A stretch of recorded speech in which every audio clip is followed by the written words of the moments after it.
deebi'ee dhufeetoo jira. Kana duraa wanta ta'aa ture argitaniitoo jirtu.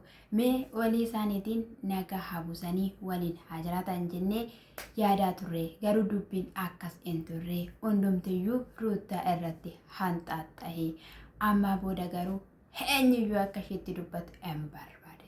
Ashama akkam jirtu hordoftoonni Keddoo YouTube marti keessan sinin jecha Keddoo YouTube subscribe like gochuun comment gochuun na jabeessaa sinin jechuun jaaladha. Egaa yeroo duraa jechuudha Daaniitu ture. Dasitaadha malee dasitaatu diraamicha keessa ture jechuudha.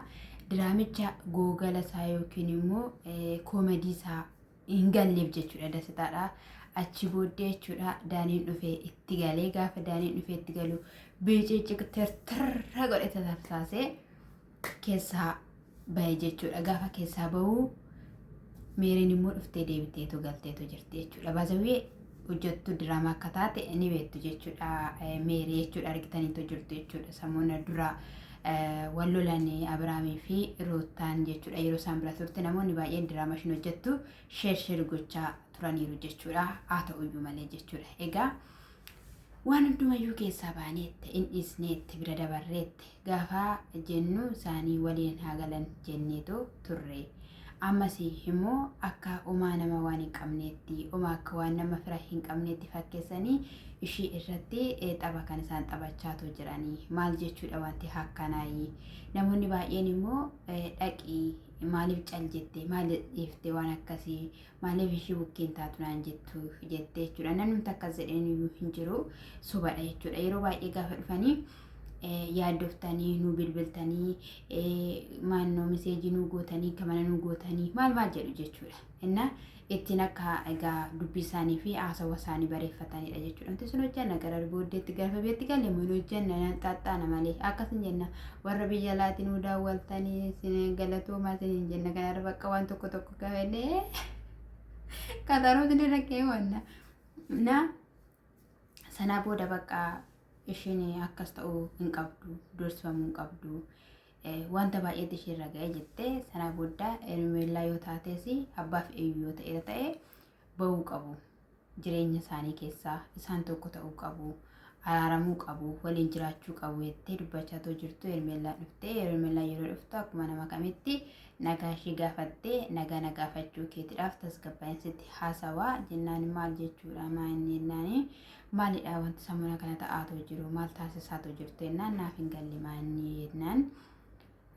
Siif hin galle dhugaa keetti maal hojjechaa jirta jennaan naaf hin galle haasawii ifanaa godhi maanni jennaani. Maalidha Ruutaa irratti kan hojjechaa sin jirtan jennaan. Ruutaa irratti maal hojjannee Ruutaatu wanta baay'ee hojjechaa jira malee maal irratti hojjanneera nuti jabaadhuu cimtuudha ati jechuurraatidhaan kan ka'e mucayyoon sammuun ishii fi yaadni ishii wanta biraatidhaanii walitti makameetu jira. Isa kanaafiyyuu maanneennaan yoo beektetta ta'e Ruutaa ishii kana kan hojjete siidha. Ruutaan nama akkanaa hin turre maalirraa fuutaa abbaa manaa ishii jalaa akkasumas immoo deessee araasii mucaa araasii kan qabu jala maal hojii deemta haa tokko bareedduudha waan hundumaaniyyuu nama simatta. Isa kanaafiyyuu dhiirri biraa guutira maal jechuudha jennaanii. Isa kana anaan miti kan gaafattu Abiraamidhaan gaafachuu dandeessa. Anis yeroo baay'ee Ruutaadhaanii jireenya kana jiraachuu dandeessa gaa'ela kana hin barbaadda jedheenii ishii gaafadheera.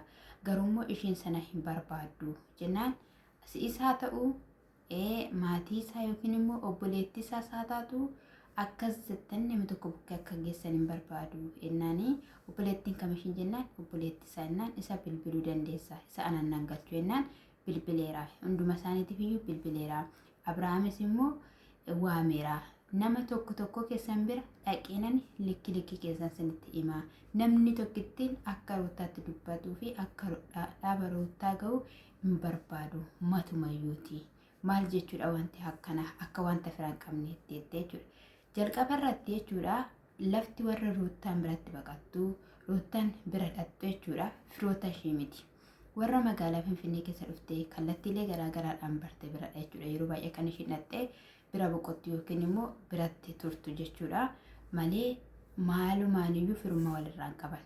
Maaliif yoo ta'e yeroo isheen jalqaba biratti baddee haala sanadhaanii Abrahaamidhaan reebanii poolisiidha jedhanii jechuudha namicha tokko suufii uttubisanii fidanii jedhanii meelaat gadi baatee waan ishiin jette argitaniittu nuti si'iin sin beennu haadhummaa kees hin beennu bulummaa kees hin beennu isa kanaaf iyyuu dhiisi gadi gaa'ela isaanitti deebi'anii jettee dubbachaa turte jechuudha. Roobeel fa'illee jechuudha beekumsa wayii yookiin immoo karaa abbaa manaa gannii kana natti fakkaatan naan itti yaadu karaa abbaa manaa firummaa isaanii karaa abbaa manaa gannii kana natti fakkaata jechuudha. Maaliif jennaan ganniin isaan bira dhatti waan ta'eef jechuudha malee firummaa walirraa hin qaban. Osoo firummaa walirraa qabaatan yoo ta'e meelaatis akkas haadhummaa keessan hin beennu jettuun isaaniinis jechuudha. Ijoollee akkasumas illee obboloonnis aatis illee jechuudha waa isaaniin dubbatu turan jechuudha. Qeessanallee dhaqaniillee ishiin eebbisu turan hin turan jechuudha. Innaa bira dhaqaniillee fiduu waraabu turan jechuudha. Garuu miti obboloota siniif haa galu. Akkasumaan obboloota maal jedhu malee jechuudha.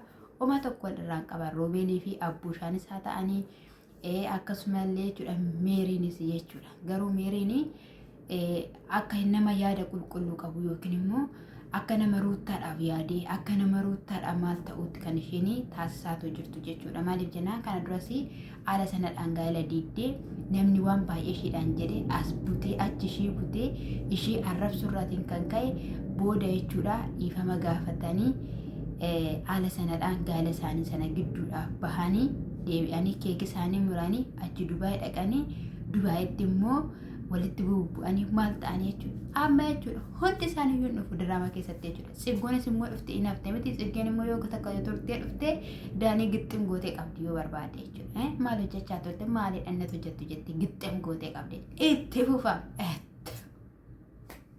Itti bakka inni laalla maal koodare wanti kun jiru waan ta'eef jechuudha. Jirtu miti rasen jirtu naganaa ta'a qaaliiwwan kiyya sinin jecha. Egaa la sanadhaan jechuudha isheen anaa miti kan na gaafattu Abrahaamin gaafadhu jennaan maal irraa fuutaaanii fi Abrahaamii edda gargar baanii turreerra guyyaa 4 akkasidha. Aroottaa fuuldurattis daanii fuuldurattis hin barbaadu naan jedhee natti himate. Isa kanaafiyyuu waan isheen gootes immoo ilaaluu qabda. Yeroo hamma kana kan balleesse Ruuttaadha jennaan Ruuttaanii kan isin irratti taasistan sin irratti taasiste isa kanadha jennaan ani kanaa booddeen jedhennaa isheen akkas jettu Abrahaamii amanee Ruuttaa ammatee ni rafataanan ani hin beeku.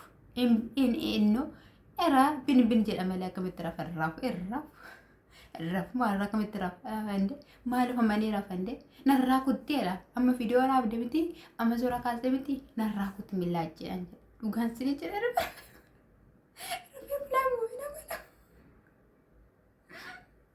innaa sakana sini jechuu jaalladha innaa ani immoo si hordofaan ture jetteen jechuudha. Baasawii hordofee tokko faadha Meeriin kana dura akkoo gaafa xiqqee mana Abrahaamii eessa dhaqee darbaseetti dhaqan hin hordofne isheen viidiyoo raabdee meetti argitee Ruuttaatti jechuudha. Kutamtuudha dhugaa dubbachuudha taana jechuudha. Bakka inni kaaffee ni dhaqee iddoo ni dhaqee hundumayyuu wajjin dhaxxatte maali waan dhaqee birrii kootti ni dhani akkam barbaade waan ta'e dhimma birrii miti kuni. Namni sun akka si dagatuudhaaf naannoo samaa marsitaa maaliif wal argitaa maaliif bakkee sana dhadhaxaa jennaan inni mirga kooti jetteeni jechuudha. Sana booda baqqaa'ee kana booddee garuu malsi tokko hin barbaadu waan tokkoyyuu hin barbaadu jireenyuma Ruuttaa keessatti si arguun barbaadu jennaan ani jireenya kiyyan jiraachaa jira. Jireenya kiyyan jiraachaa jira. Yoo barbaaddeetta immoo ta'e immoo xiqqidhaan fiddeetta taanaan ani fi Abrahaamillee gargar baane irra garuu wanta ta'uun argitatteen jechuudha. Haala kanaan natti naasa'inii. Ilaa ittiin antas gabbaa sifaanaa sawaan jira taphaannaan garuu akka biraattan yaada biraanan sitti haasa'uu danda'a. Singalcha ittiin jechuudha Ermeellaadhaan jechuudha. Anaaneen waan natti dhaadattuuf wanta natti fokkortuuf tokkollee hin jiru. Wanta ishii balleesse tokkollee hin jiru. Isaanii tasumayyuu walii galanis hin jiraatanii. Isammoo biraanis immoo Abrahaamii maali dhalootaaf jennaanii abbaa manaa fi jalqabaa kan duraa ittiin jechuudha. Abbaa manaa duraa isayyuu bira geesseetta jechuudha ka barteetta jechuudha ka ittiin haala sanaan micciq gootee jechuudha aarsitee Ermeellaadhaan jechuudha kan isheen biraatoo gaggeessite jechuudha. Baay'een immoo jechuudha immoo hordoftoonni warri koomentii jechuudha Meeriidhaan baay'ee cajanii baay'ee bakka garaashee isaan geesseetoo jirti jechuudha. Garuu baazawwee jechuudha obboleettii Abiraamitti baay'ee dhaadhatte dhugaa kun nama dabbara jechuudha. Maaliif baay'ee tokko nama dabbara. Diraamaa isaa ta'uun barbaadan hojjedha dhimma mataa keessanitti kana booddee yaada keessa nuti isinirraa hojjanna. Isa kana isiniin jechuun jaaladha. Anaa fi laayikii naa godhaa, koomentii naa godhaa, na jajjabeessaa isiniin jechuun jaaladha. Haala kanadhaan garuu biyyeettaa ta'uun hin barbaachisu jechuudha. Akka guutumaan guutuutti ishii jibban xaraganii akka jireenya isaanii keessaa ishii baasan taasisaa jirta jechuudha. Baazawwee jechuudha. Abiraam immoo dirqamaan jechuudha hiitee jala keessu waan barbaade yoo ta'e jechuudha. Maaliif namni kun nama guddaadha. Hin fedhu hin barbaadu jedhee tanaan bakka. Nabichaa hojii keessan hojjedhaa fataadha. Isin hojii hojjechaa jirtu isiniin jechuu jaaladha. Hordoftoota kiyya